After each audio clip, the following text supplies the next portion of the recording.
এই 5টা বছৰত অসম চৰকাৰৰ লগত আমি বহুত ধৰণে আন্দোলন আলোচনা বহুত কিবা কৰিছোঁ। কোনো দিনা তেওঁলোকৰ লগত কৰা আলোচনাই আমাক কিন্তু ফলৱতী একো নকৰিলে আৰু প্ৰত্যেকটো দিশতে আমাক কেৱল প্ৰতাৰণা কৰি গুচি গ'ল 5টা বছৰ।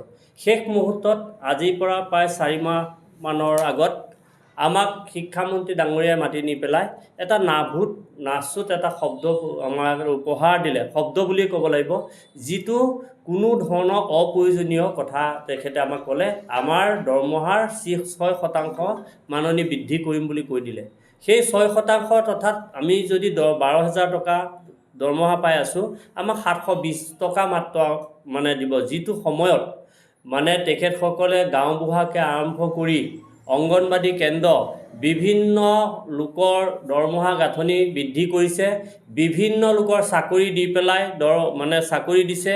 অৰ্থাৎ সেইবিলাকৰ কিন্তু কাম কৰোঁতে তেওঁলোকে কোনো ধৰণৰ মানে আপোনাৰ তেলৰ ৰয়েলিটি বৃদ্ধি কৰিব নালাগে, কোনো ধৰণৰ কাম কৰিব নালাগে। কিন্তু আমাৰ লগত আমাৰ পইচাকেইটা আমি এই মানৱ সম্পদ গঢ়া শিক্ষকসকলৰ পইচাকেইটা দিয়াৰ ক্ষেত্ৰত কিন্তু প্ৰত্যেকটো ক্ষেত্ৰতেই মুখ্যমন্ত্ৰী ডাঙৰীয়া এটাই মানে বক্তব্য যে আমাৰ দৰমহাটো বৃদ্ধি কৰি দিলে তেলৰ দাম বঢ়াব লাগিব, বস্তুৰ মূল্য বঢ়াব লাগিব, এনেধৰণে নাচুত কৰি পেলাই আমাক গোটেই 5টা বছৰ কটালে। গতিকে আমি আজি এই সংবাদ মাধ্যমৰ জৰিয়তে আমি এই অসম চৰকাৰখনক জনাব বিচাৰিছোঁ, তেখেতসকলৰ কাৰ্যকালৰ এইকেইদিনৰ ভিতৰত অৰ্থাৎ মাৰ্চ মাহৰ ভিতৰত আমাৰ দৰমহা গাঁথনিটোৰ এটা পৰ্যাপ্ত পৰিমাণে বৃদ্ধি কৰিবৰ কাৰণে আমি অসম চৰকাৰক আমি দাবী উত্থাপন কৰিছোঁ।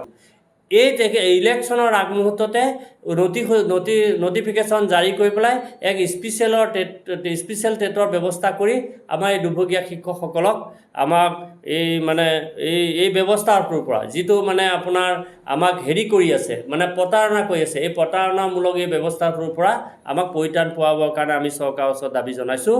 আৰু আমাৰ এই মাৰ্চ মাহৰ ভিতৰতে আমি আমাৰ দাবীসমূহ যদি উপযুক্তভাৱে মানে ব্যৱস্থা গ্ৰহণ কৰা যদি কোনো ধৰণৰ চৰকাৰ পদক্ষেপ আমি নাপাওঁ, তেতিয়াহ'লে আগন্তুক ইলেকশ্যনৰ সময়ত যিসকল কেন্দ্ৰীয় মন্ত্ৰী আহিব, আমি শুনা পাইছোঁ অহা 13 মাৰ্চৰ দিনাখন প্ৰধানমন্ত্ৰী ডাঙৰীয়া অসমলৈ আহিব, আমি সেইদিনাখন আমাৰ সমূহ টিউটৰে আমি প্ৰত্যেক জেগাতে য'তে আহে ত'তেই আমি প্ৰতিবাদ কৰাৰ কাৰণে ব্যৱস্থা গ্ৰহণ কৰিম।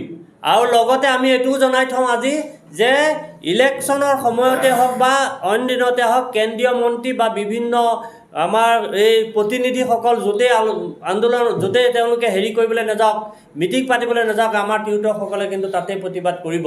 গতিকে তেনেধৰণৰ এটা বিশৃংখলা পৰিৱেশ যাতে সৃষ্টি নহয়, তাৰ কাৰণে বৰ্তমানৰ মুখ্যমন্ত্ৰী ডাঙৰীয়া এটা উপযুক্ত ব্যৱস্থা গ্ৰহণ কৰি ভাল পদক্ষেপ এটা ল'বৰ কাৰণে আমি আপোনাসৱৰ জৰিয়তে অনুৰোধ জনাইছোঁ।